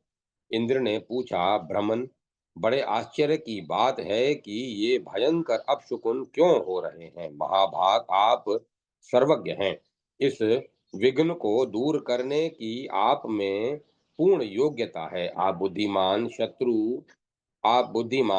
शास्त्र के तत्व को जानने वाले तथा देवताओं के गुरु हैं। विधियों के ज्ञाता ब्रह्मन, आप शत्रुक्षय करने वाली कोई शांति करने की कृपा करें, जिससे मुझे दुख न देखना पड़े। वैसा ही प्रयत्न आपको करना चाहिए। बृहस्पति जी बोले, सहस्त्राक्ष, मैं क्या करूं। इस समय तुम्हारे द्वारा अत्यंत घोर निंदित कर्म हो गया है।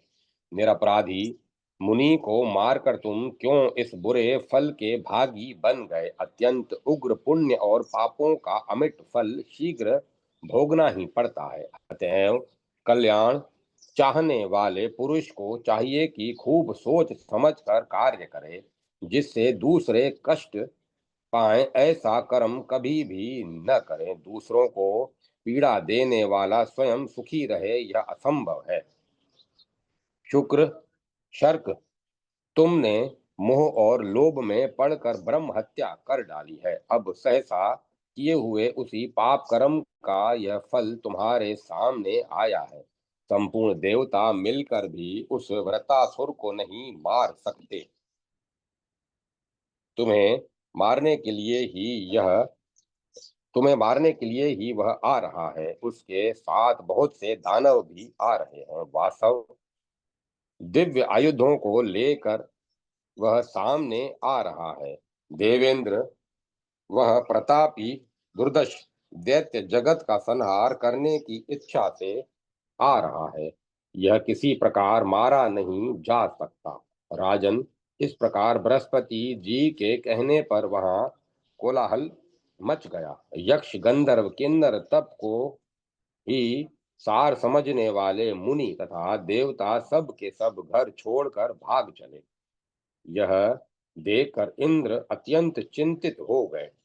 फिर तो सेना सजाने के लिए उन्होंने सेवकों को आज्ञा दी और कहा, तुम लोग वसुओं, रुद्रों, अश्वनी कुमारों एवं आदित्यों को यहाँ बुला लाओ। उषा, भग, वायु, कुबेर, वरुण और यम आदि समस्त प्रधान देवता अस्त्र शस्त्र लेकर विमानों पर बैठे हुए शीघ्र यहाँ आ जाएं, क्योंकि इस समय शत्रु हम पर चढ़ाई कर रहा है। इस प्रकार सेवकों को आदेश देकर देवराज इंद्र ऐरावत हाथी पर सवार होकर उस अपने भवन से चल पड़े। ऐसे ही संपूर्ण देवता भी अपने अपने वाहनों पर चढ़े और युद्ध करने की प्रतिज्ञा करके हाथों में अस्त्र शस्त्र लेकर निकल पड़े। तब तक वृतासुर भी दानवों को साथ लिए हुए मानस पर्वत की उत्तरी सीमा पर पहुंच गया। इंद्र भी देवताओं के साथ उस स्थान पर पहुंचे और युद्ध आरंभ हो गया। फिर तो उस स्थल पर इंद्र और वृतासुर में बड़ी भयंकर लड़ाई होने लगी। मानवी वर्ष से 100 वर्ष तक युद्ध होता रहा। मनुष्य तथा आत्मानुभवी ऋषि सबके मन में आतंक छा गया। पहले वरुण का उत्साह भंग हुआ, फिर वायुगण विचलित हुए, तत्पश्चात यम, अग्नि और इंद्र सब के सब युद्ध स्थल से भाग चले। इंद्र प्रभृति समस्त देवता भाग गए। यह देखकर वृतासुर भी अपने पिता त्वष्टा के पास लौट गया। उस समय त्वष्टा प्रसन्नता पूर्वक आश्रम पर विराजमान थे। वृतासुर ने उन्हें प्रणाम करके कहा, पिताजी, मैंने आपका कार्य सिद्ध कर दिया। इंद्र आदि जितने देवता युद्ध भूमि में उपस्थित थे, वे सभी परास्त हो गए। वे इस प्रकार भाग चले जैसे सिंह के सामने हाथियों और मृगों में भगदड़ मच जाती है। इंद्र पैदल ही भाग गया है। उसके श्रेष्ठ हाथी को मैं पकड़ लाया हूँ। भगवान, अब आप हाथियों में प्रशंसनीय इस ऐरावत को स्वीकार कीजिए। डरे हुए प्राणियों को मारना अन्याय है। यह समझकर मैंने उनके प्राण छोड़ दिए हैं। पिताजी, आज्ञा दीजिए, अब मैं आपका कौन सा मनोरथ पूर्ण करूं? संपूर्ण देवताओं के हृदय में घोर आतंक छा गया है। थक जाने से व्याकुल होकर वे भाग गए। इंद्र भी निर्भय नहीं रह सका। उसने अपने ऐरावत हाथी को छोड़कर स्वर्ग की राह पकड़ ली। व्यास जी कहते हैं, राजन, वृतासुर की उपर्युक्त बात सुनकर त्वष्टा के आनंद की सीमा न रही। उन्होंने कहा, बेटा, आज मैं अपने को पुत्रवान समझता हूँ। मेरा जीवन सफल हो गया। पुत्र, तुमने मुझे पवित्र कर दिया। आज मेरा मानसिक संताप दूर हो गया। तुम्हारे अद्भुत पराक्रम को देखकर अब मेरे मन में किसी प्रकार की हलचल नहीं रही। पुत्र, अब मैं तुम्हारे हित की बात कहता हूँ, सुनो और उस पर ध्यान दो। महाभाग, बड़ी सावधानी के साथ आसन जमा कर तपस्या करना परम आवश्यक है। किसी का भी निरंतर विश्वास नहीं करना चाहिए। तुम्हारा शत्रु इंद्र महान कपटी है। इसे तरह तरह की भेद विद्याएं भली भांति विदित हैं। तपस्या से लक्ष्मी प्राप्त होती है। उत्तम राज्य पाने के लिए तपस्या परम साधन है। तप के प्रभाव से ही प्राणी में बुद्धि और बल आते हैं। इसी के आचरण से प्राणी संग्राम में विजय पाता है। अतएव तुम महाभाग ब्रह्मा जी की आराधना करके श्रेष्ठ वर पाने की चेष्टा करो। वर पा जाने पर दुराचारी एवं ब्रह्मघाती इंद्र की सत्ता नष्ट होकर देनी चाहिए। शंकर जी बड़े दानी हैं। सावधान होकर स्थिरता पूर्वक उनकी भी उपासना करो। तुम्हें वे अभिष्ट वर दे सकते हैं। जगत की रचना करने वाले ब्रह्मा जी में असीम सामर्थ्य है। उन्हें संतुष्ट करके तुम अमरत्व प्राप्त कर लो। फिर पापी इंद्र को परास्त कर देना। व्यास जी कहते हैं, राजन, वृतासुर ने जब पिता की यह बात सुनी तब पिताजी से आज्ञा लेकर उसने सहर्ष तपस्या के लिए प्रस्थान कर दिया। वह गंधमादन पर्वत पर पहुंचा। वहां पुण्य सलीला गंगा जी बह रही थी। स्नान करके उसने कुश का आसन बिछाया और शांत चित्त होकर वह उस पर बैठ गया। उसने अन्न और जल का बिल्कुल परित्याग कर दिया। योगाभ्यास में उसकी वृत्ति एक निष्ठ हो गई। स्थिर आसन पर बैठकर वह निरंतर ब्रह्मा जी का ध्यान करने लगा। वृतासुर तपस्या कर रहा है यह जानकर इंद्र अत्यंत चिंतित हो गए। उन्होंने तप में विघ्न उपस्थित करने के लिए गंधर्वों को भेजा। यक्ष, पनग, सर्प, किन्नर, विद्याधर, अप्सराएं और अन्य भी अनेक प्रकार के देवदूत इंद्र की प्रेरणा से वहां पहुंचे। सभी माया के जानकार थे। तपस्या नष्ट करने के लिए उन्होंने सम्यक प्रकार से यत्न किए, किंतु वह परम तपस्वी व्रतासुर अपने लक्ष्य से तनिक भी विचलित न हुआ। अध्याय 3 समाप्त। जय माता सरस्वती। जय मां सरस्वती।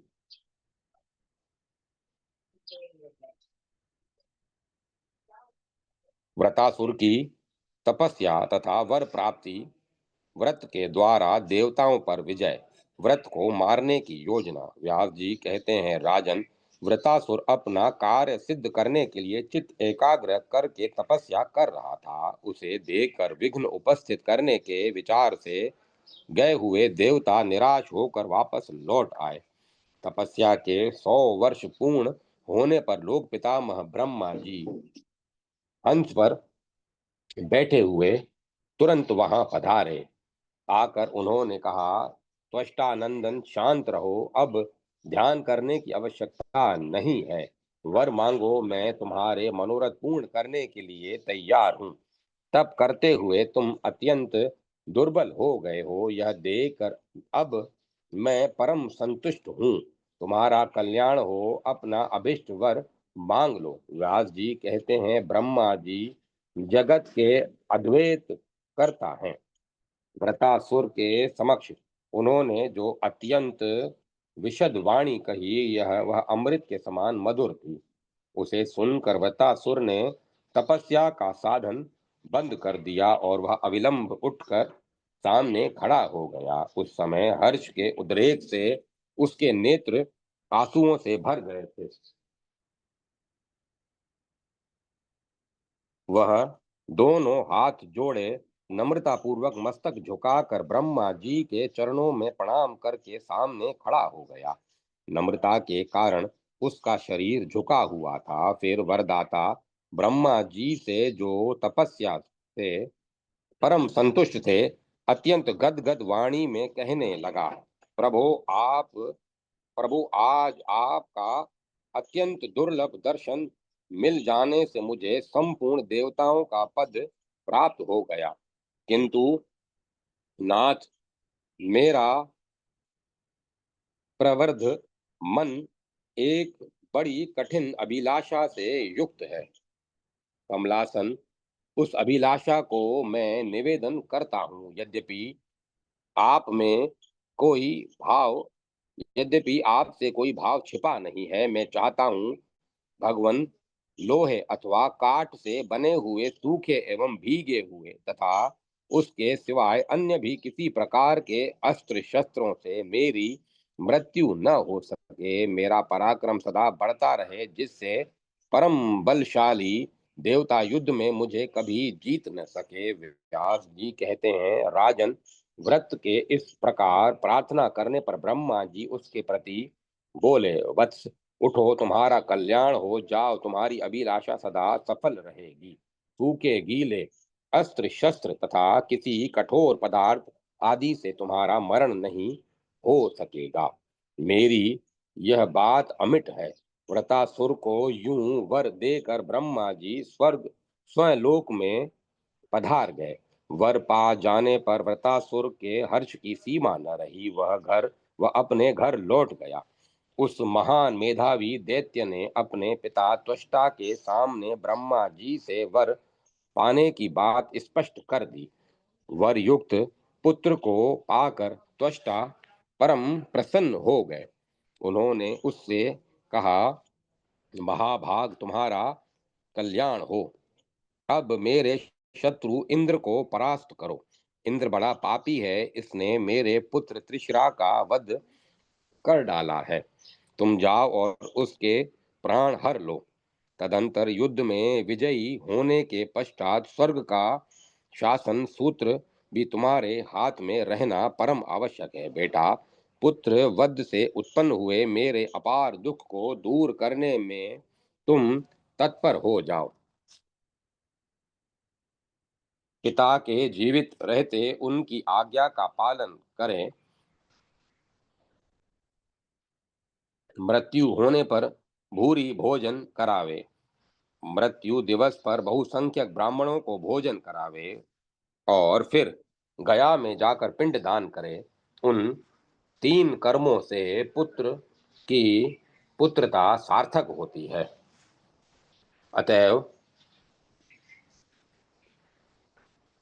बेटा, मेरा घोर संताप शांत करना तुम्हारा परम कर्तव्य है, क्योंकि मेरे चित्त से तृष्णा कभी भी दूर नहीं हो पाता। वह मेरा पुत्र सुशील, सत्यवादी, तपस्वी और वेद का अद्वितीय जानकार था। उस बेचारे निरपराधी पुत्र को कुलसित विचार वाले इंद्र ने मार डाला। व्यास जी कहते हैं, राजन, त्वष्टा की ऐसी बातें सुनकर अत्यंत दुर्जय वृतासुर रथ पर सवार हो तुरंत पिता के भवन से निकल पड़ा। युद्ध में उत्साह बढ़ाने वाले धौंसे पिटवाए गए, शंख ध्वनि हुई। यों उस अभिमानी दैत्य ने नियम पूर्वक यात्रा की। यह वह सेवकों से कह रहा था, मैं इंद्र को मारकर स्वर्ग का अकटक राज्य भोगूंगा। यूं घोषित करते हुए वह आगे बढ़ा। सैनिक उसे उसके चारों ओर घिरे हुए थे। उस समय उसकी विशाल सेना की गर्जना से अमरावती भयभीत हो उठी। भारत वृतासुर आ रहा है, यह जानकर इंद्र ने बड़ी शीघ्रता के साथ सेना सजाना आरंभ कर दिया। शत्रुसूदन इंद्र ने तुरंत संपूर्ण लोकपालों को बुलाया और उन्हें युद्ध करने की आज्ञा दी। गृध्र व्यूह का निर्माण करके इंद्र स्वयं उसके बीच में विराजमान हो गए। शत्रु की सेना को कुचल देने की शक्ति रखने वाला वृतासुर तुरंत वहां आ पहुंचा। तदंतर देवताओं और दानवों के भयंकर लड़ाई छिड़ गई। युद्ध में उपस्थित इंद्र और वृतासुर दोनों के मन में विजय की अभिलाषा भरी हुई थी।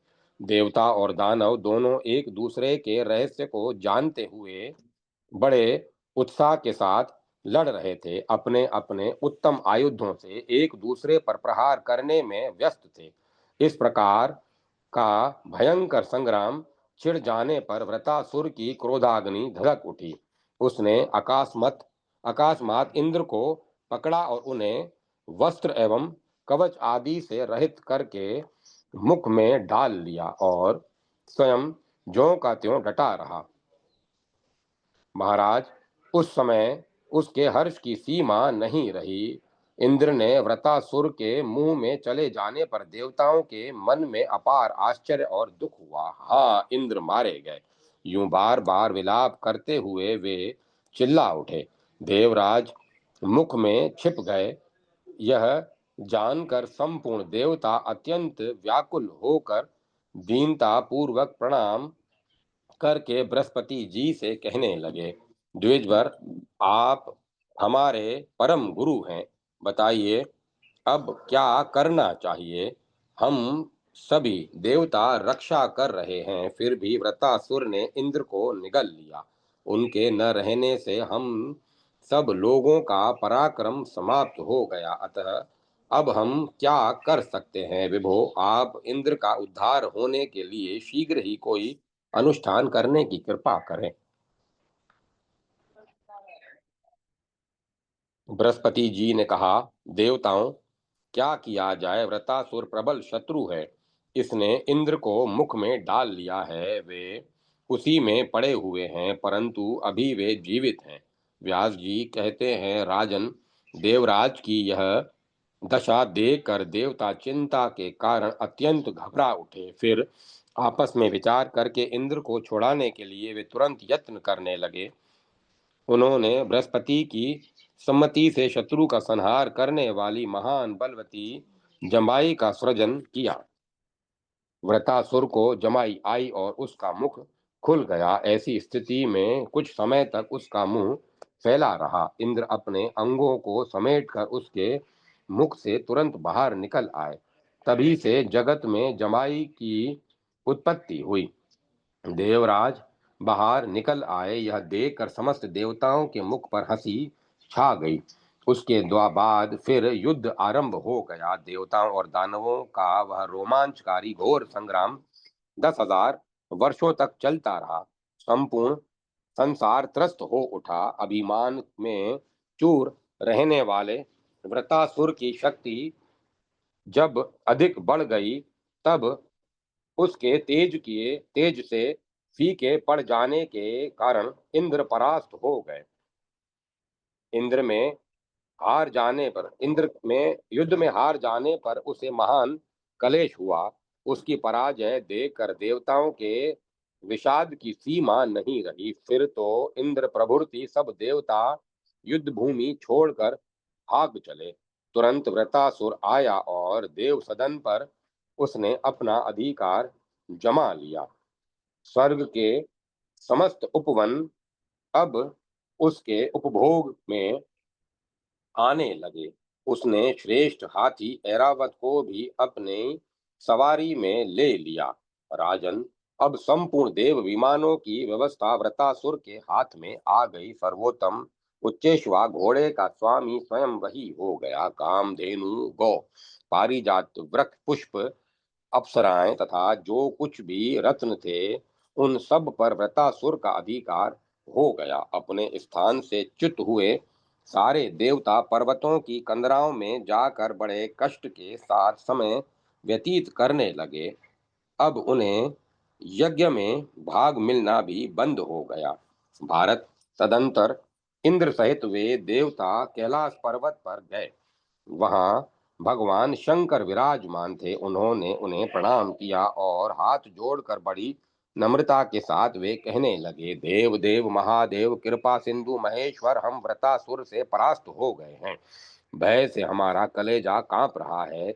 आप हमारी रक्षा करें। कल्याणकर्ता भगवान शंभो, उस बलि दानव ने हमारा घर तक छीन लिया है। अतः अब हमें क्या करना चाहिए, इसे स्पष्ट बताने की कृपा कीजिए। महेश्वर, स्थान भ्रष्ट हम सभी देवता अब क्या करें और कहाँ जाएं? प्रभु, हमारे दुख का पार नहीं है, अतः आप इससे उद्धार का उपाय बताइए। प्राणियों पर शासन करने वाले कृपा सिंधु, भगवान भगवान हम घोर कष्ट पा रहे हैं। वरदान के प्रभाव से वृतासुर अत्यंत अभिमानी हो गया है। हमारी सहायता करने के विचार से आप उसे मार डालने की कृपा करें। भगवान शिव ने कहा, ब्रह्मा जी को आगे करके संपूर्ण देवता श्री हरि के स्थान पर चले और हम सब मिलकर उनसे पूछें कि वृतासुर का वध किस उपाय से होगा, क्योंकि वे जनार्दन भगवान वासुदेव सर्वसमर्थ कूटनीति के जानकार बलवान अत्यंत बुद्धिमान शरण देने में कुशल तथा कृपा के समुद्र हैं। उन देवेश्वर की शरण में गए बिना यह कार्य सिद्ध नहीं हो सकेगा। अतः संपूर्ण कार्य संपन्न होने के लिए उसके उनके पास चलना परम आवश्यक है। व्यास जी कहते हैं, राजन, यूं विचार करके ब्रह्मा, शंकर और इंद्र आदि संपूर्ण देवता भगवान विष्णु के स्थान को प्रस्थित हुए, क्योंकि भक्तों पर अनुकंपा करने वाला वह स्थान सभी को शरण प्रदान करता है। वहां जाकर सबने जगत पर शासन करने वाले परम प्रभु भगवान विष्णु की वेद में कहे हुए पुरुष सूक्त मंत्र से स्तुति आरंभ कर दी। तब रमापति श्री हरि उनके सामने प्रकट हुए। उन्होंने समस्त देवताओं का यथोचित सत्कार किया, फिर सामने विराजमान होकर उनसे पूछने लगे, आदरणीय देवताओं, तुम सभी एक एक लोक में एक एक लोक के अधिष्ठाता हो। ब्रह्मा और शंकर जी को साथ लिए हुए यहाँ कैसे पधारे? तुम सब लोगों के आने का क्या कारण है? व्यास जी कहते हैं, लक्ष्मीकांत भगवान विष्णु के यूं वचन सुनकर देवता कुछ भी उत्तर न दे सके। प्राय सब के सब चिंता में पड़कर हाथ जोड़े खड़े रहे। व्यास जी कहते हैं, राजन, आप विष्णु से किसी भी भगवान विष्णु से किसी भी रहस्य की बात छिपी नहीं है। संपूर्ण देवताओं को इस प्रकार चिंतित एवं प्रेम विभोर देखकर वे उनसे कहने लगे। भगवान विष्णु ने कहा, देवताओं, तुम लोग मौन क्यों हो? कहो, उसे सुनकर भला अथवा बुरा जो भी कार्य हो उसे पूरा करने के लिए मैं यत्न करूंगा। देवता बोले, विभो, त्रिलोकी में कौन सी ऐसी बात है जो आपसे अविदित है? आप सब कुछ जानते हुए भी कार्य के विषय में हमसे क्यों बारंबार पूछ रहे हैं?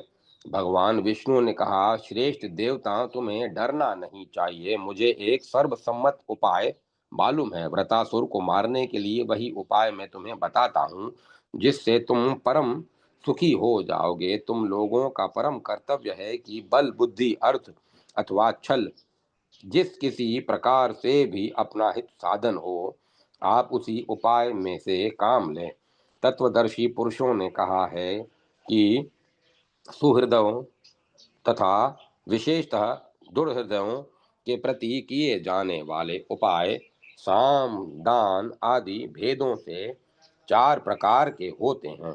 इस दैत्य ने तप पूर्वक ब्रह्मा की आराधना की है। ब्रह्मा इसे वर दे चुके हैं, अतः वर के प्रभाव से अब इस दुर्जय यह दुर्जय हो गया है। त्वष्टा के बनाए हुए इस दैत्य को जीतने में संपूर्ण प्राणी असमर्थ हैं। बल में उनसे भी अधिक हो जाने के कारण शत्रु की राजधानी पर अधिकार प्राप्त करने की योग्यता इसने पा ली है। देवताओं, वह वृतासुर अत्यंत अजय शत्रु है। साम नीति का प्रयोग किए बिना सफलता असंभव है। पहले किसी प्रकार के प्रलोभन से उसे वश में करें, फिर अवसर पाकर उसे मार डालना चाहिए। अतः गंधर्वों, तुम सब के सब उस प्रचुर पराक्रमी दानव के स्थान पर जाओ और साम नीति का आश्रय लो। मैं इंद्र की सहायता अवश्य करूंगा। अत्यर्ध इनके श्रेष्ठ आयुध वज्र में गुप्त रूप से मैं प्रवेश कर जाता हूँ। देवताओं, अभी सम्यक प्रकार के से समय की प्रतीक्षा करनी चाहिए। आयु समाप्त होने पर ही उसका मरण होगा। इसके अतिरिक्त इस कार्य में सफलता मिलनी असंभव है। गंधर्वों, तुम लोग वृतासुर के पास जाओ, उससे वार्तालाप करके इंद्र के साथ उसकी मैत्री स्थापित कर दो, अन्यथा यह कार्य असंभव है। स्वयं मैं वामन रूप धारण करके बलि को वंचित कर चुका हूँ।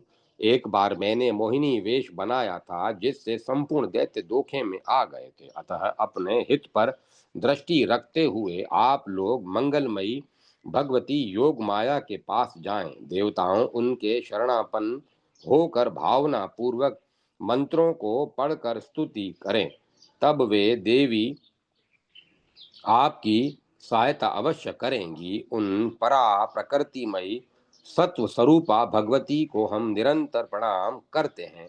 वे काम रूपिणी हैं, उनकी कृपा से सिद्धि और कामनाएं सुलभ हो जाती हैं। दुराचारियों के लिए उनके दर्शन दुर्लभ हैं। उनकी आराधना करने पर केवल इंद्र ही संग्राम में शत्रुओं को मार डालेंगे, क्योंकि मोहिनी स्वरूपा भगवती योग माया के प्रभाव से उस समय व्रतासुर मोहित हुआ रहेगा। ऐसी स्थिति में बड़ी सुगमता के साथ वह दैत्य मारा जाएगा, परंतु यह सब कुछ तभी हो सकता है जब परम पूज्या भगवती जगदम्बा प्रसन्न हो जाए, अन्यथा किसी के भी मन की अभिलाषा पूर्ण न हो सकेगी। संपूर्ण कारणों के कारण को अपने में तिरोहित रखने वाली वे देवी गुप्त रूप से सर्वत्र विराजमान है। अतएव महाभाग देवताओं, तुम शत्रु का संहार करने के लिए अत्यंत आदर के साथ उन विश्वजननी देवी की उपासना में तत्पर हो जाओ। सात्विक वृत्ति रखते हुए उन प्रकृति देवी की आराधना करो। पूर्व समय की बात है, मुझे भी में मधु और केटब के साथ अत्यंत भयंकर युद्ध करना पड़ा था। 5000 वर्षों तक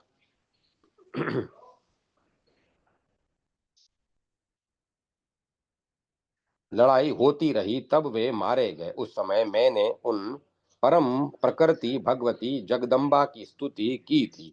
अत्यंत प्रसन्न होकर उन्होंने मधु और केटब को मोहित कर लिया था, तब उन्हें मैं मार सका। भगवती के माया जाल में पड़े हुए वे दानव बड़े मदाभिमानी थे। उनकी भुजाएं बड़ी विशाल थी। देवताओं, उसी प्रकार तुम लोग भी भावना पूर्वक प्रकृति देवी की निरंतर उपासना करो, तुम्हारा कार्य वे अवश्य सिद्ध कर देंगी। इस प्रकार परम प्रभु भगवान विष्णु ने देवताओं के सामने अपना विचार प्रकट किया। तब भगवान तब देवता सुमेरु गिरी के शिखर पर चले गए। पारिजात के वृक्ष उस शिखर पर शोभा बढ़ा रहे थे। उस एकांत स्थान में बैठकर देवताओं ने जप तप और ध्यान आरंभ कर दिया। जो सृष्टि एवं संहार में संलग्न रहती हैं, भक्तों की अभिलाषा पूर्ण करना जिनका स्वाभाविक गुण है, तथा जिनकी सेवा करने से सांसारिक कलेश दूर हो जाते हैं, उन भगवती जगदम्बा की स्तुति करने में देवता संलग्न हो गए।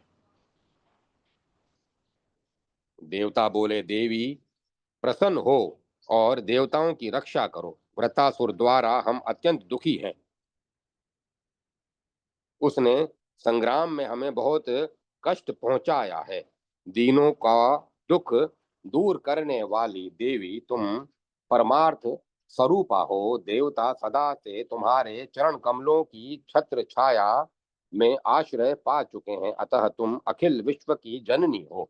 इस प्रकार प्रबल शत्रु हम पर आक्रमण किए हुए हैं। ऐसी स्थिति में अपने शत्रुओं, अपने पुत्र की भांति हमारी रक्षा करो। त्रिभुवन में कोई भी ऐसी बात नहीं है जो तुमसे अविदित हो। फिर असुरों द्वारा संतप्त देवताओं की तुम उपेक्षा क्यों कर रही हो? इस चराचर त्रिलोकी का सृजन केवल तुम्हारे ऊपर ही निर्भर है। देवी, तुम करुणा की समुद्र हो। पुत्र साक्षात अपराधी ही क्यों न हो, किंतु यदि वे कष्ट पा रहे हों तो माता का कर्तव्य है कि उन्हें बचा ले, यह नियम तुम्हारा ही बनाया हुआ है, हमने तो कोई अपराध भी नहीं किया है। और हम तुम्हारे चरण कमलों के आश्रय में आकर पड़े हैं, फिर भी क्यों नहीं रक्षा करती? करुणा करने वाली देवी, तुम हम पर दया क्यों नहीं करती? जननी, पूर्व समय की बात है, एक अत्यंत पराक्रमी दैत्य था। भैंसे का रूप धारण करके वह संग्राम में उपस्थित था। संपूर्ण प्राणी उससे भयभीत थे। हमारा हित सोचकर तुमने उसके प्राण हर लिए थे। माता, फिर भय उत्पन्न करने वाले उस वृतासुर का वध तुम क्यों नहीं करती? महिषासुर के समान ही शुंभ भी बड़ा बलवान था। उसके भाई निशुंभ में भी वैसी ही शक्ति थी। वे दोनों भाई तथा उनके बहुत से अनुचर तुम्हारे हाथ मौत के घाट उतर गए। जिस जैसे तुमने उक्त दानवों का वध किया है, वैसे ही इस दुराचारी वृतासुर को भी तुम परास्त कर दो। यह प्रतापी दैत्य मद से मस्त हो रहा है, इसे मोहित कर दो ताकि उन दैत्यों की तरह सामना न कर सके। माता, हम देवता वृतासुर से अत्यंत संतप्त हैं, हमें असीम कष्ट हो रहा है, हम बहुत डरे हुए हैं। अब तुम हमारी रक्षा करो, तुम्हारे सिवा त्रिलोकी में कोई भी ऐसा नहीं है जो देवताओं को दुख दूर करे और अपनी शक्ति से विविध कलेशों को कलेशों को शमन करने में सफलता प्राप्त कर सके। जगदम्बी के इस अवसर पर हम तुम्हारी पूजा भी किस प्रकार करें, क्योंकि फूल पत्ते आदि जो कुछ भी पूजा की सामग्री है, वह सब तुम्हारे हाथ की बनाई हुई है। मंत्र में हम पूजकों में तथा अन्य समस्त पदार्थों में परम शक्ति रूप से तुम ही विराजमान हो। अतएव भवानी, हम केवल तुम्हारे चरणों में मस्तक झुकाना ही अपना अधिकार समझते हैं। वे पुरुष अवश्य ही धन्यवाद के पात्र हैं जिनकी तुम्हारे चरण कमल में अटल भक्ति है, क्योंकि काम क्रोध आदि विकारों से रहित योगी लोग भी मुक्ति पाने की अभिलाषा से मन ही मन निरंतर जिनका चिंतन किया करते हैं, वे तुम्हारे चरण संसार रूपी समुद्र को पार करने के लिए सुदृढ़ नौका है। संपूर्ण वेद के पारगामी यज्ञ करने वाले जो ब्राह्मण हैं, उन्हें भी धन्यवाद है, कारण होम करते समय उनके द्वारा सदा तुम्हारा स्मरण होता रहता है। देवताओं को संतुष्ट करने के लिए स्वाहा और पितरों को संतुष्ट करने के लिए स्वधा, इन शब्दों का जो उच्चारण होता है, वे तुम्हारे ही नाम तो हैं। मेधा, कांति, शांति तथा मनुष्यों के महान मनोरथ पूर्ण करने वाली विख्यात बुद्धि भी तुम ही हो। इस त्रिलोकी का सारा वैभव एकमात्र तुम्हारा है। अपने सेवकों पर कृपा करके तुम उन्हें सदा शक्तिशाली बनाया करती हो। व्यास जी कहते हैं, राजन, इस प्रकार देवताओं की स्तुति करने पर भगवती जगदम्बा सुंदर रूप धारण करके उनके सामने प्रकट हो गई। उनके पतले शरीर को संपूर्ण भूषण विभूषित कर रहे थे। पाश, अंकुश और अभय मुद्रा से संपन्न उनकी चार भुजाएं थी। किंकणियों से शब्द हो रहे थे। रेशमी सूत्र से बंधा हुआ कटी भाग अत्यंत मनोहर जान पड़ता था। कोयल के समान मधुर उनकी बोली थी। उनके पैर में घुंघरू बज रहे थे। अखंड चंद्रमा जिसे सुशोभित कर रहा था, ऐसा मुकुट वे मस्तक पर धारण किए हुए थी। उनका मुख कमल मंद मुस्कान से भरा था। उनके तीन नेत्र अनुपम छवि बढ़ा रहे थे। उनके प्राय सर्वांग पारिजात के फूलों से ढके थे। वे लाल रंग के वस्त्र पहने हुए थी। उनका शरीर रक्त चंदन से चर्चित था। दया के समुद्र वे देवी प्रसन्न होकर हंस रही थी। समस्त श्रृंगार उनके श्री विग्रह को सुशोभित कर रहे थे। संपूर्ण भाव को प्रकट करने वाली उन पराशक्ति से किंचन मात्र अविदित नहीं है।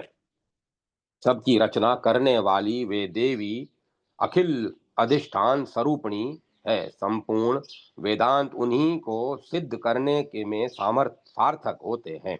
उनका विग्रह सत्य चित्त और आनंदमय है। देवता सामने खड़े हुए भगवती की ऐसी झांकी पाकर उन्हें प्रणाम करने लगे। तब जगदम्बा ने उन देवताओं से कहा, मुझसे बताओ, तुम्हारे सामने कौन सा कठिन कार्य उपस्थित है। देवता बोले, देवी देवताओं को अत्यंत दुख देने वाले इस प्रबल शत्रु वृतासुर को मोहित करने की व्यवस्था करो। इसकी बुद्धि पर ऐसा पर्दा डाल दो कि देवताओं के प्रति विश्वास करने लग जाए और हमारे आयुधों में इतनी शक्ति निहित कर दो जिससे यह शत्रु मारा जा सके। व्यास जी कहते हैं, राजन बहुत अच्छा, ऐसा ही होगा। यूं कहकर भगवती जगदम्बा वहीं अंतर ध्यान हो गई। संपूर्ण देवता भी प्रसन्नता पूर्वक अपने अपने स्थान को चले गए। अध्याय 4 और 5 समाप्त। जय माता सरस्वती। जय मां सरस्वती। ओम नमो नारायण। ओम नमो भगवते वासुदेवाय। ओम नमः शिवाय।